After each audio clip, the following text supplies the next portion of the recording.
दिखाते हैं ऋग्वेद मंडल नंबर 9, इसी ऋग्वेद का ऋग्वेद मंडल नंबर 9 और सूक्त नंबर 1 और मंत्र नंबर 1 में क्या लिखा है। इसमें सोम माने परमात्मा, यानी परमात्मा की महिमा चल रही है। ठीक है। अब दूसरे में ऋग्वेद मंडल नंबर 9 सूक्त 1 मंत्र 2 में हे परमात्मन। ठीक है। और यहां देख 3 में हे परमात्मन, 3 मंत्र में भी परमात्मा की महिमा चल रही है। और 4 में हे परमात्मन आप, और 5 में हे परमात्मन आप, यानी परमात्मा के विषय में चल रहा है। और ऋग्वेद मंडल नंबर 9 सूक्त 1 मंत्र 6 में भी हे परमात्मन। अब 7 में इनका याद आ गया कि भगवान तो हमने निराकार बता रखा है, तो वहां पुरुष लिखना शुरू कर दिया। इसी तरह इन्होंने 8 में भी उस पुरुष को, पहले पुरुष का निर्णय करते, पुरुष माने क्या होता है इन्हीं के शब्दों में, वेदों से ही वेदों को सिद्ध करेंगे, कांटे तो कांटा निकला करें। ये देखिएगा, ये यजुर्वेद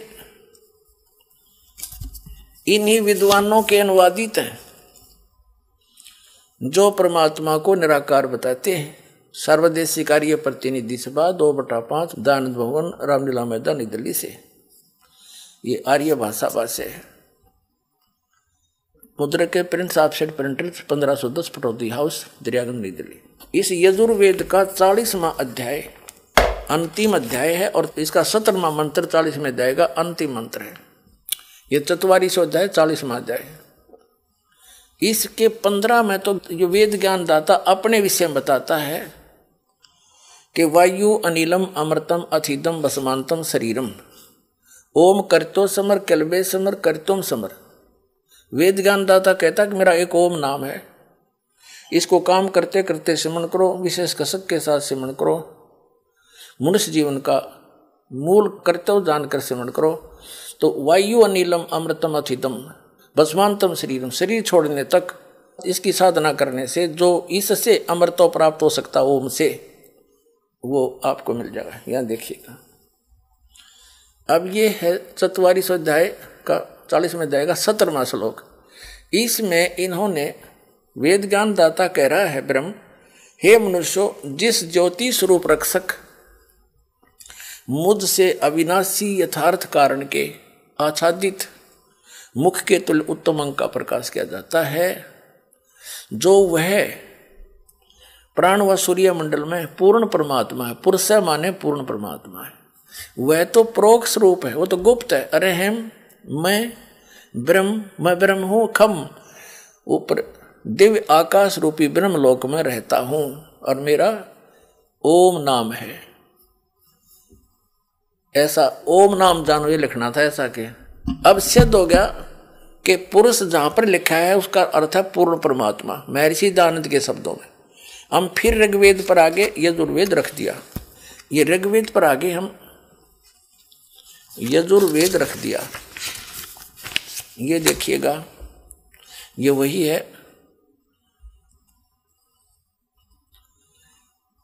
और अब हम इसके ऋग्वेद मंडल नंबर 9 सूक्त 1 के 6 तक तो परमात्मा लिखते रहे, ये 6 मंत्रों में। और 7वें में याद आ गया, उस पुरुष को लिख दिया। और 8वें में भी पुरुष लिख दिया। यहां लिखेंगे हम उस पूर्ण परमात्मा को। पुरुष माने पूर्ण परमात्मा को उग्र गतियां प्रेरणा करती हैं, और भासमान शरीर को, तेजोमय शरीर को वह पुरुष यानी वो परमात्मा प्राप्त होता है। आगे देखो, और जिसमें 3 प्रकार से दूसरों का कल्याण, वर्ण मन कल्याण करने वाला मधुमेह शरीर मिलता है। इसका क्या भावार्थ है कि वो पूर्ण परमात्मा उसको उग्र गतियां प्रेरणा करती है। यदा यदा ही धर्मस्य गलानी भवती भारत। वेद ज्ञानदाता कहता है कि जब यहाँ धर्म के प्रति नफरत हो जाती है, अधर्म बढ़ जाता है, तो मैं अपने अंश अवतार सृजन करता हूं राम और कृष्ण के रूप में, और फिर वो अधर्म का नाश करते, धर्म स्थापित करते। उनका तरीका क्या है? राम और कृष्ण का आपने देखा होगा। रावण को मारा, करोड़ों आदमी मर गए। परशुराम जी थे उन्हीं के अवतार विष्णु के, उन्होंने अक्षत्रियों को मारा लाखों की संख्या में। फिर श्री कृष्ण जी आए, उन्होंने भी ऐसे ही राक्षसों को मार कर धर्म स्थापना करने की चेष्टा की। लेकिन शांति कैसे हुई? जैसे कुछ लोग मार दिए और वो शांति और बढ़ गई। उनकी पत्नियां विधवा होगी, बालक अनाथ हो गए, उनकी पत्नियों के साथ बचे हुए लोगों ने ना जाने के दुर्व्यवहार किए, वो तो दुनिया गला दी उन्हें। तो ये तो तरीका है उन काल ब्रह्म के द्वारा भेजे गए उनके भगवानों का, पुत्रों का। और अब वो पूर्ण परमात्मा शांति स्थापना कैसे करता? वो ज्ञान से करता है, और वो स्वयं आता है और सबको ज्ञान देता है। तो जैसे यहाँ लिखा है कि उस परमात्मा को उग्र गतियां यानी बहुत भयंकर स्थितियां जब पृथ्वी पर हो जाती हैं, उनसे प्रेरित होता है और फिर वो एक अन्य हल्का तेज पुंज का रूप धारण करके यहाँ प्रकट होता है। उस परमात्मा का 3 स्थिति में शरीर है। एक तो आपको बता दिया सतलोक में रहता है, सिंहासन पर राजा के समान बैठा है, सिर पर मुकुट है, ऊपर छत्र है। वेद भी बताते हैं जिन महापुरुषों को परमात्मा मिले और ले गए वापस छोड़ा, उन्होंने भी यही बताया। अरस कुरुस पर समेत गुमत है, जहां परमेश्वर का डेरा, सवेत छत्र सिर मुकुट विराज है और देखत ना उस चेहरे नु।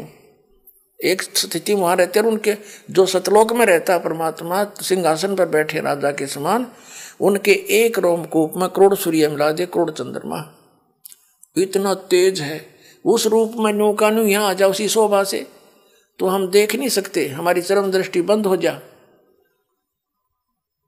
तो इसलिए परमात्मा अन्य हल्के तेज पुंज का अपने रूप को सरल करके आता है।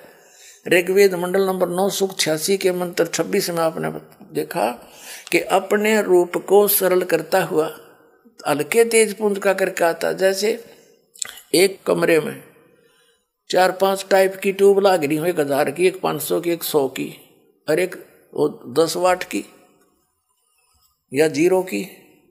जब फुल रोशनी होती है तो सभी जगा ले, उनकी आवश्यकता हो, और सबको बंद करके 0 का बल्ब ऑन रख लिया, पर्याप्त प्रकाश है उसमें, उसको उसकी आवश्यकता उतनी है तो उतना ही रहेगा। ऐसे ही परमात्मा अपने शरीर के नूर को हल्का कर लेता है, कम कर लेता है, फिर वहां से चलकर आता है। अब दूसरी स्थिति आपको बता दी कि नवजात शिशु के रूप में कमल के फूल पर प्रत्येक युग में एक लीला करता है ऐसी, और सरोवर में कमल के फूल पर आता है, जिस कारण से जल के ऊपर विराजमान होने के कारण परमात्मा नारायण कहलाता है। नार माने जल, उसके ऊपर आकर विराजमान होने के कारण वो परमात्मा नारायण कहलाता है। और वहां से निसंतान दंपति उन्हें उठा ले जाते हैं। और तीसरी स्थिति में परमात्मा जब चाहे अन्य एक साधु ऋषि का रूप बनाकर, महात्मा का रूप बनाकर कहीं प्रकट हो जाता है और अच्छी आत्माओं को मिलते हैं, उनको फिर ज्ञान देते हैं, अध्यात्म ज्ञान से परिचित कराते हैं। अब दूसरी प्रकार के शरीर में वो परमात्मा शिशु रूप धारण करके आता है, दूसरी प्रकार की लीला करता हुआ। तो उसका प्रकरण देखिएगा।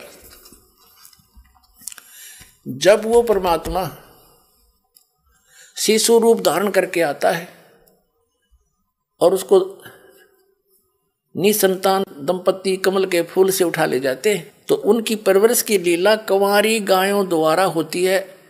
वो पूर्ण परमात्मा होता है जो ऐसी लीला करता है, ये वेद बताते हैं। देखिएगा ऋग्वेद मंडल नंबर 9 सूक्त 1 का अब मंत्र नंबर हम 8 पढ़ चुके हैं, अब 9वां पढ़ेंगे। इमम माने उस सोम स्वभाव वाले श्रद्धालु पुरुष को, इन्होंने यहाँ सोम माने उस परमात्मा को, ये अपने करकमलों से लिख रहे हैं। ये देखिएगा इसी के प्रथम मंत्र में सोम माने परमात्मा, इस प्रथम मंत्र में सोम माने सोम स्वभाव परमात्मा, ठीक है परमात्मा। इसी परमात्मा का जिक्र चल रहा, चलता चलता 9वें श्लोक में आगे ऋग्वेद मंडल नंबर 9 सूक्त 1 मंत्र 9 में इसमें भी शिशुम शब्द है। यहां लिखा कि उस सोम माने उस परमात्मा को, परम पुरुष को, अमर पुरुष को, जो शिशु रूप में प्रकट होता है, उस समय सब प्रकार से अधन्या माने बिना दनाई, गायें तृप्त करती हैं। अब अधन्या का अर्थ होता है, जैसे हमारे लोकल क्षेत्र में हरियाणा में जो गाय नए दूध ना हुई है, उसने ये कहते हैं ये बिना दनाई है। अधन्या बिना धनाई यानी जिसको बैल ने टच ना करा हो, जो गर्भवती ना हो। और अभिअधन्या जिसको बैल ने कभी टच ही ना किया हो, कंवारी। अभिअधन्या धेनवय यानी कंवारी गायों के द्वारा, गौओं के द्वारा उस शिशु रूप में प्रकट परमात्मा के परवर्ष की लीला होती है। इसका ये अर्थ है। फिर देख लीजिए ऋग्वेद मंडल नंबर 9 सूक्त 1 मंत्र 9 हम पढ़ रहे हैं। उस सोम माने अमर पुरुष को, सोम स्वभाव वाले पुरुष, श्रद्धालु पुरुष को, अमर पुरुष को, जो शिशु रूप में प्रकट होता है, सभी प्रकार से अभिअधन्या यानी जिनको बैल ने कभी टच नहीं किया, गौवे, उन गौवें द्वारा वो गौवें तृप्त करती हैं, उससे उनकी परवरिश की लीला होती है। जो वेदों में लिखा है, वर्णन है वो परमात्मा की महिमा, और ऐसी लीला जिसने की हो तो कौन है परमात्मा? वही है परमात्मा।